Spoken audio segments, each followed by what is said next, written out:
Okay, Hondo, let's go ahead and take a look overall at first. I want to start with the quarterback position because there's a lot of people who seem to believe, well, obviously they're going to look for a quarterback with their first pick. How can they not? Yeah, Gardner Minshew's there, but come on, they drafted this guy late last year, and he's not really going to be the guy. That's what the consensus seems to be. You would think as fans. What do you think? And no, as a Raider, following the Raiders for Sports Illustrated, considering, and I know, I mean, I actually put Aidan O'Connell. I drafted him late on my dynasty team, so I kind of had a good feeling that he might be able to be an interesting sleeper pick. And he sure has played pretty well for a fourth round rookie. Is there any chance that Aidan O'Connell could end up as the starting quarterback next year? Well, I would take umbrage and not disrespect, but umbrage with your comment. When you tell me this, you say he played pretty well. The last 4 games, he threw 8 touchdowns, no interceptions. Last 5 games, 9 touchdowns, 1 interception, went 3-1 against the AFC West, went into Kansas City on Christmas Day, and totally the Raiders beat down the Chiefs. If that's pretty well, man, your standards are very high. That stuns me. As I do interviews across the nation, the disrespect of Aidan O'Connell is amazing to me. I Yep. understand you don't cover one team. I do. But I mean, the disrespect is stunning. I mean, Antonio Pierce has come out and said, this is our guy. No matter what we do, whoever we get has to beat him out. That's Devontae awesome. Adams, Max Crosby. Everybody said this is our guy. The locker room loves him. Do I think he could be beat? Sure. But do I think that everyone's throwing him away? I think it's ridiculous. There's a huge trade market if they wanted to get rid of him. Several teams are trying to get ahead of the Raiders to pick him in the draft last year. This is a young man. His first start, he outplays Justin Herbert when Josh McDaniels would not even change his offense and he didn't have the weapons. He still outplayed Justin Herbert. I mean, everything they've asked this kid to do, they've done. And yet people, well, he played all right. Well, all right, he's pretty well. To me, I would hate to see if people hold themselves to the standard that they hold Aidan O'Connell, they must be amazing people because that kid, all he did was be the second best rookie in the entire NFL. And you don't hear people in Indianapolis saying, well, Anthony Richardson looked okay. Maybe the Colts should be looking for someone else. And there were other teams that picked guys. You don't hear that coming. It's just complete disrespect of Aidan O'Connell. Well, like you hit it on the head, is that most of those people saying that, including myself, we don't watch it. We don't watch them all the time. Mm-hmm. And that's the problem, is that especially Yep. because it happened, by mid-season to the rest of the season. By that point, everybody else is so invested in everything else going on that unless you watch them on a primetime game or you put them on because it's against your own team, that's what's going to happen. But again, as I started from by mentioning his name, I picked him in my dynasty league team because I Right. felt there was a chance that he could actually be Yeah, a I really. wasn't putting you in No, there, no, sure, but I I'm saying understand. that's the narrative. And the Yeah, amazing part is Antonio Pierce has made it clear. This is our guy. that's awesome. He's going to have to keep his job, but you're going to have to beat him. Yeah. And I mean, you hear, I had someone ask me yesterday on a national show, are they going to have to trade Devontae or is he just going to get disgusted with the quarterback? I'm like, does Yeah. anybody not listen to him? Yeah. I mean, Yeah. it's It's lazy. not you, Sure. but the level of ignorance Yes. among media. I don't care. And again, I'm not speaking about you, but I I don't care if understand. somebody has a national show. If you don't know, bring in somebody who does, but don't just run your mouth because you want to have a hot take. This is the problem, I think, with media in general in America. Political media, all media, news media, is everyone wants to have the next hot take. Our job is to present information. I'm not rooting for Aidan O'Connell. I'm not Of rooting course. against him. Yep. I have not seen enough from Aidan O'Connell to say he's the next Patrick Mahomes. But I have not seen enough from him to say he's not going to be a QB1. And so to me, you always are drafting, you're always competing and always letting guys win it. I think it makes them better. He was thrilled that they got Gardner Minshew. And Aidan O'Connell's working hard. It doesn't bother. This is a kid that was headed to a Division III school, gets a chance to walk on at Perdon't. I'm a Spartan, so I'm always going to call him Perdon't. Goes to Perdon't, where he's a sixth-string guy. After his junior year, or his second to last year, he was projected as a first-rounder. He decides to come back because Purdue had never been in the Big Ten championship game. He wants to give Purdue a shot. So he comes back. Now remember, he's a projected first-rounder. He comes back, his brother dies. They don't have as much talent. Some guys transfer, some guys leave. He still gets them to the championship game with less talent, less of a lot around him, carrying a family tragedy, still gets them to the Big Ten championship game.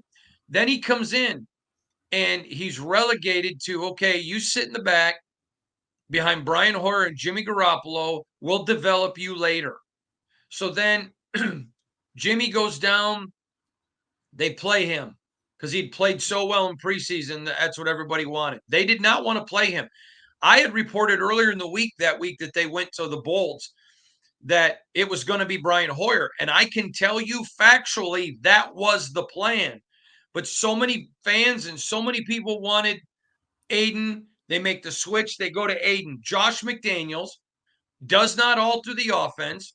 He doesn't change the offense, even though they didn't have the players with Jimmy Garoppolo to do it. He goes down, has several turnovers because of what Josh asked him to do. Sure. And still outplays Justin Herbert. Nobody talks about that. Then the kid comes back and sits. Finally, AP takes over, and everyone on the team knew the best quarterback was Aidan O'Connell and names them, says, this is our guy moving forward. There are a couple, his first week, they go nuts. There was a couple of weeks that struggled. Nobody talks about no OTAs, no mini camp, no training camp while they're trying to change the offense mid-season, which, by the way, if you change the offense, it has to happen on Wednesday and Thursday. You get about That's 2 true. hours to change it. Yeah. They take 75% of the playbook out, and this is what they say to him. We know there are things we can't do because we don't have the personnel, because you don't have the time to learn it. So what we're going to ask you to do is this. We've got a great defense. Don't take risks down the field.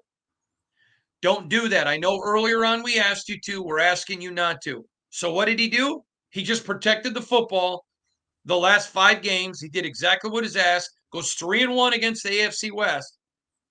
And still people are acting like he did nothing. It's fascinating to me. And not you. Sure. And I respect you for that.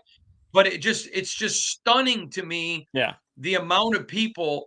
And here's the other one. 60% of quarterbacks picked in the first round are failures.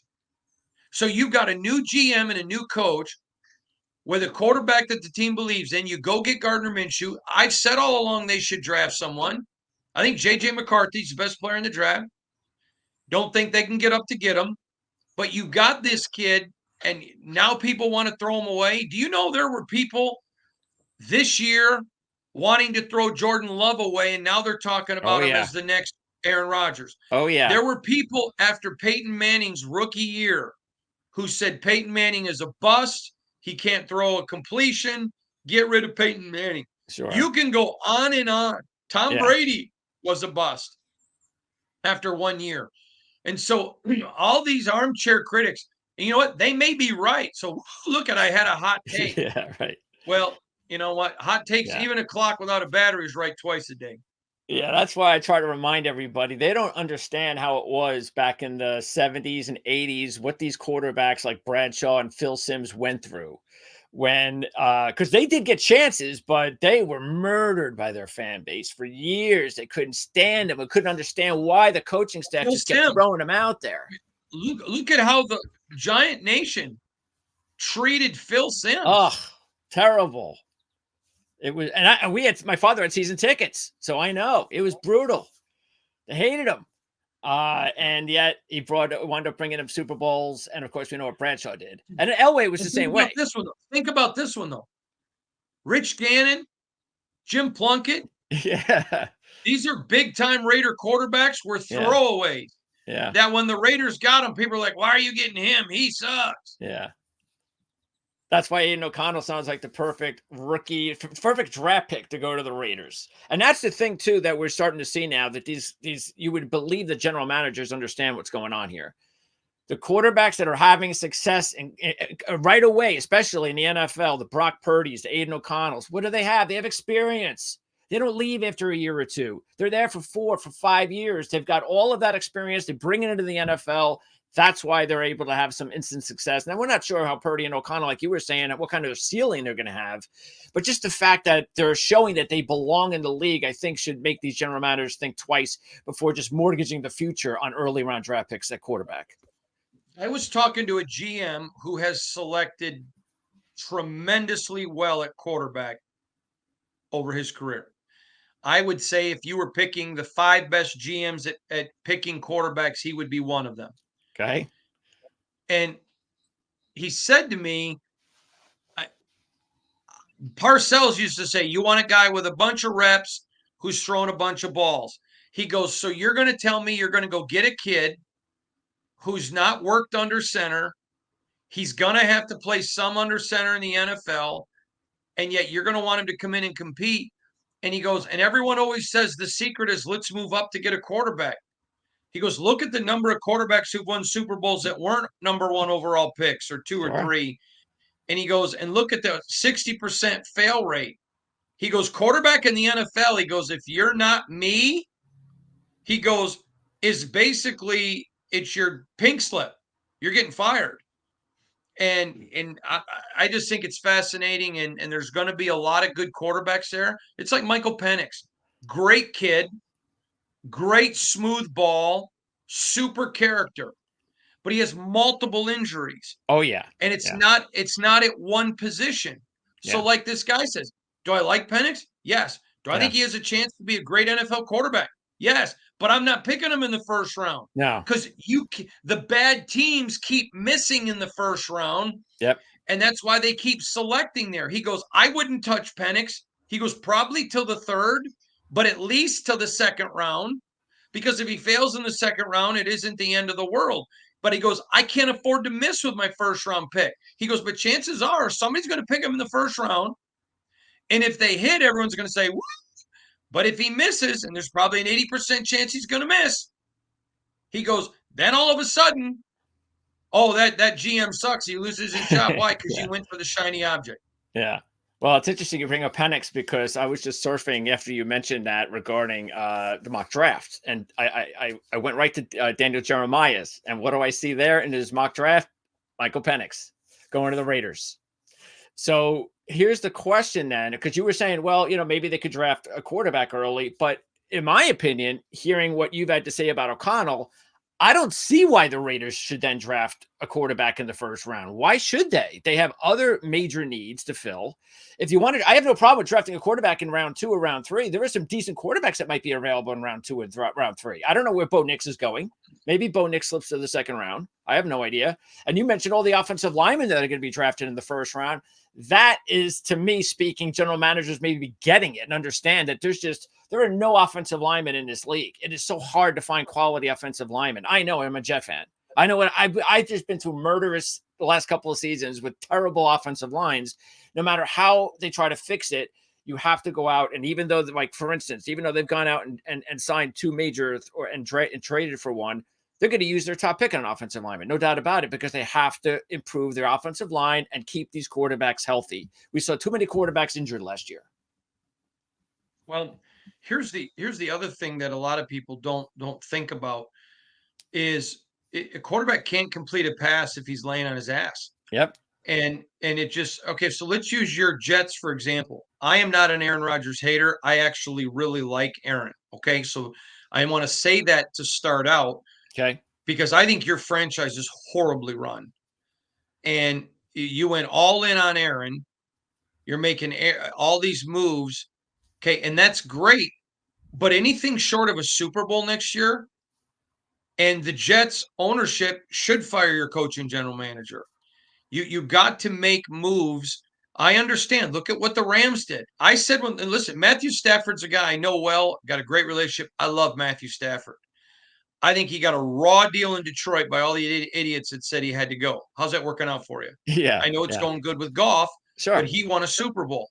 Yep. And here's my point is if they would not have won a Super Bowl with Matthew Stafford, everyone who was part of that should have been fired.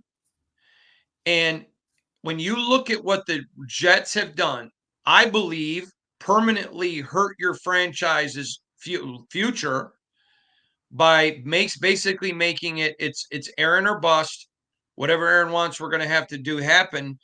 And I believe that they've not helped the franchise. Now I understand why. And if they win a Super Bowl, books should be written about the greatness of the leadership. Because listen, I'm a Tiger fan.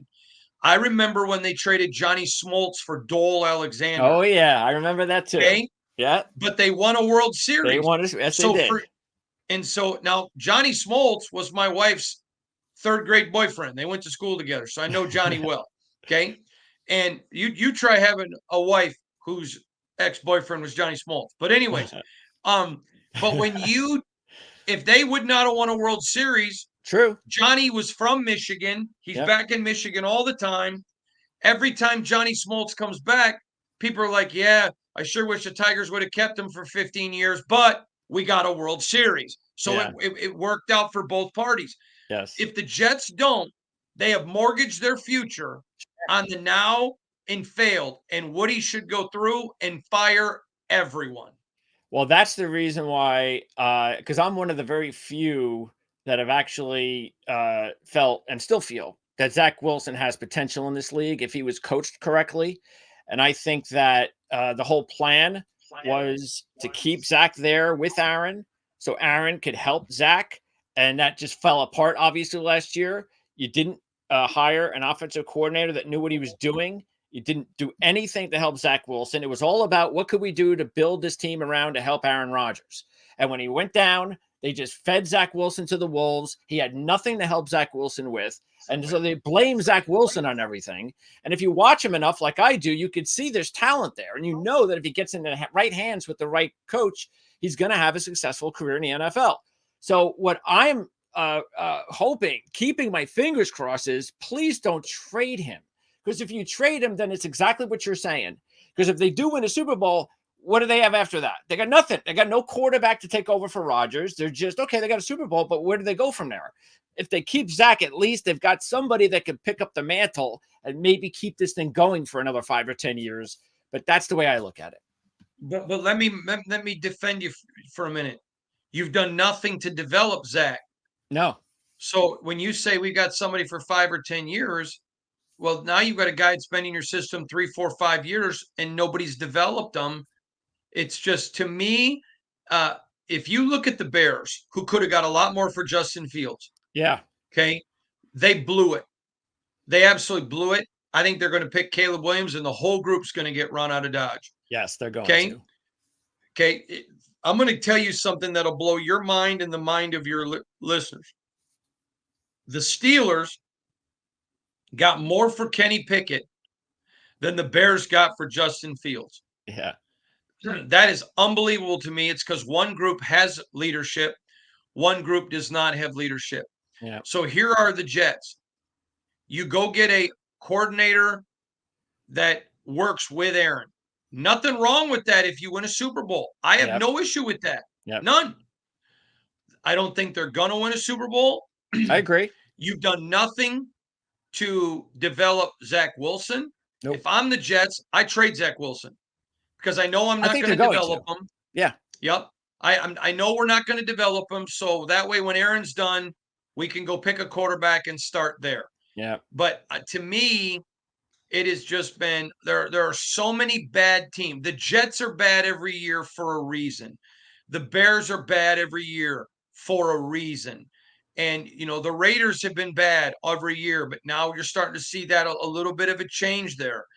And so to me, when you look at how this offseason is played out, it's the bad are bad, the good are good, and there's a few teams coming up, a few teams coming down. I had a general manager tell me this. You'll appreciate this.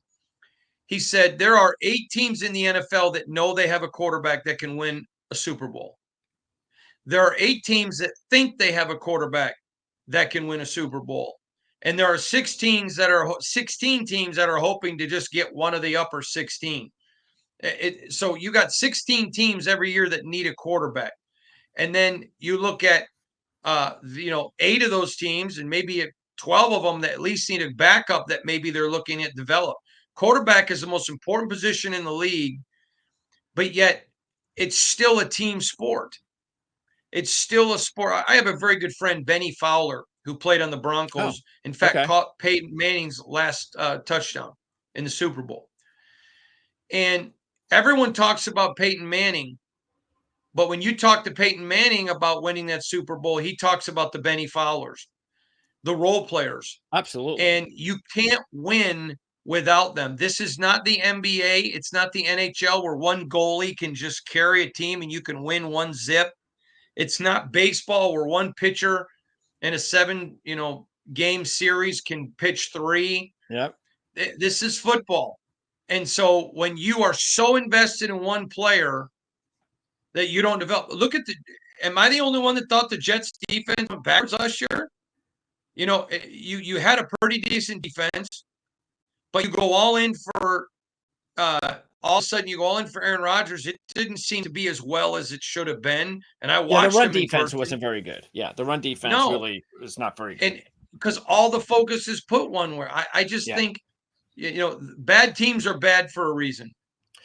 Yeah, and it's the NFL, which Houston and other Detroit, we've seen it where you can turn things around really quickly if you make the right decisions. And that's what you have to do, though. And even some owners that have never had any luck, Raiders, Jets, we can go on. Detroit, they just have to make that right conscious decision sometimes, Cleveland even. And when they do, we start to see some changes, like even in Cleveland, we're seeing changes too. It took them an awful long time.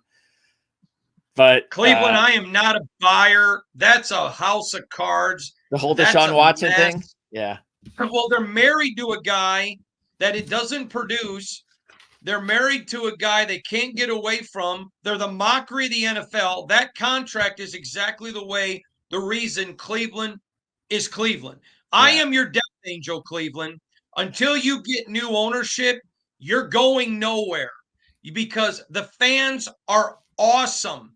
But Cleveland sucks for a reason because leadership at the top does Deshaun Watson deals. You've hampered your team. You have this great defense. You should be great. Look at what happened when you got a quarterback that just knew how to play. Everything's in Deshaun Watson's bag. He owns you, and you're in his Merce or you're in his backpack. Yeah, and he owns you. By the way, I'm sorry for the crying baby. I got a sick baby today, but This is why bad teams are consistently bad. It's why the Steelers, who you can make an argument, there was 6 to 8 teams that should have been in front of them in the playoffs. 6 or 8. I know. How'd they get to the playoffs? Why are they always there? Yep. Because they have great leadership. They know what they have to do. They're not trying to be sexy. Cleveland, woo! We got Deshaun Watson. Look we're sexy. Yeah. Yeah, okay. Well, it's like being the skinniest person at Weight Watchers. You're still fat. Yeah. You're still fat. And I mean, guess what, Browns? You got Deshaun Watson, and you know what else you got? You're still you. Yeah, and it just shows you too. You have to win through the draft. That is paramount free agency. I think we've learned. General managers should have learned this. Owners should have learned this a long time ago. But unfortunately, like you said, that's why I always say it always starts at the top with ownership. And unfortunately, some fan bases, there's nothing they can do. You can fire general managers, you can fire presidents, you can fire coaches, but you can't fire the owner. And you're stuck with them. Let's look at Houston. Houston made a change. They did bring in some solid leadership. Yep. Now they seem to be ascending. Raiders. They started with Dave Ziegler. He was collateral damage to Josh McDaniels, but now Tom Telesco, Antonio Pierce. They look to be ascending. There are teams that look to be ascending. Got teams that are making those next steps. Then there are teams that are a nightmare. Okay, let me give you an example. The Bulls. Okay, Tom Telesco's the GM, but he's not over the contracts. So they're 45, 50 million over the cap. Okay, but now they brought in good leadership with Jim Harbaugh, and they're going to let Jimmy run it. I think the Bolts. It was shameful to have all the talent that the Chargers had and to suck. Yeah. Shameful. But you look at what teams are ascending, what teams aren't, and it's fascinating to watch. There are some teams that every year win the press conferences. There are some teams that every year, I'll give you an example in Vegas. Okay. They are being frugal, but not cheap. They want to re-sign their guys that fit the system. If they think a guy's worth 10, they offer 10. Okay. They don't offer 9, trying to get him on the cheap, but they don't offer 11 and overpay. So they've had several guys that went out and looked, came back and said, wow, the Raiders may be the best offer. I'm coming back to the Raiders. They go get Christian Wilkins, but they've been super disciplined. They're not cheap, but they're not willing to overpay. And so now they've set themselves up. They have several young players that their money's going to be there for contract extensions. They're ready to do anything they need to do in the draft because they're being run smart. There are just those teams, and the Jets are just one of those teams. The Bears, one of those teams. Cleveland, there are just those teams. Jacksonville, that continually operate in stupidity. Can we honestly say that Jacksonville has become the Oakland A's of the NFL? I mean, it's just ridiculous that franchise sucks to the level of suck that they do. They're embarrassing to the NFL. If they were arrested for being an NFL team, there's not enough evidence to convict them. It's horrible. And I just think that this is why this time of year you separate the pros from the pretenders. Yep. And how they handle it. And you were mentioning press conferences also, who wants to win free agency? Who wants to win this time of year? And this is not the time of year to win. The time of year to win is next month during the draft. The Raiders, before I let you go, Hondo, the Raiders have a pick in every round as of right now, including that first pick that you mentioned. So you did talk about the fact that the team is looking first and foremost for offensive line, interior on the defense, and a cornerback. Obviously, if they want to bring in a quarterback, we'll see what happens there. You also mentioned maybe they need some more depth at running back. So would you say that cornerback, out of those three, cornerback, defensive tackle, and offensive line, is there a glaring number one need between those three that you would say, yeah, if they had the three guys that they want on the top of their list at each position, which one would they pick? I think corner or offensive line, the way it sits right now. I still think they're going to do some things, but right now I would say that. Okay. And then because right now, just taking a look at what they have on their team, they've got Hobbs and Jones at corner. They've got to replace Robertson. Do they like Bennett? Yeah, they love Ja'Cory Bennett. Super fast, 4.3 40. This is a kid that's coming along really, really well. They lose Amik Robertson, which was a big loss. But there's a lot of talent there. They're a number one corner away from being. I mean, they were the best defense in the NFL after Antonio Pierce took over, and they had Christian Wilkinson. They are one corner away from being just shut down, New York Giant level that beat the Patriots. And they also they did re-sign Jenkins and Butler. I guess right now Nichols and Tillery are gone. They did bring in Wilkins. That was a big deal on the interior of the defensive line. So you think, though, they need another guy to basically be Wilkins' partner, and then maybe Jenkins and Butler are more suited as rotational players? Well, first of all, I think Tyree Wilson, last year's number one draft pick, a guy who was a real dog, but is now just getting healthy. Okay.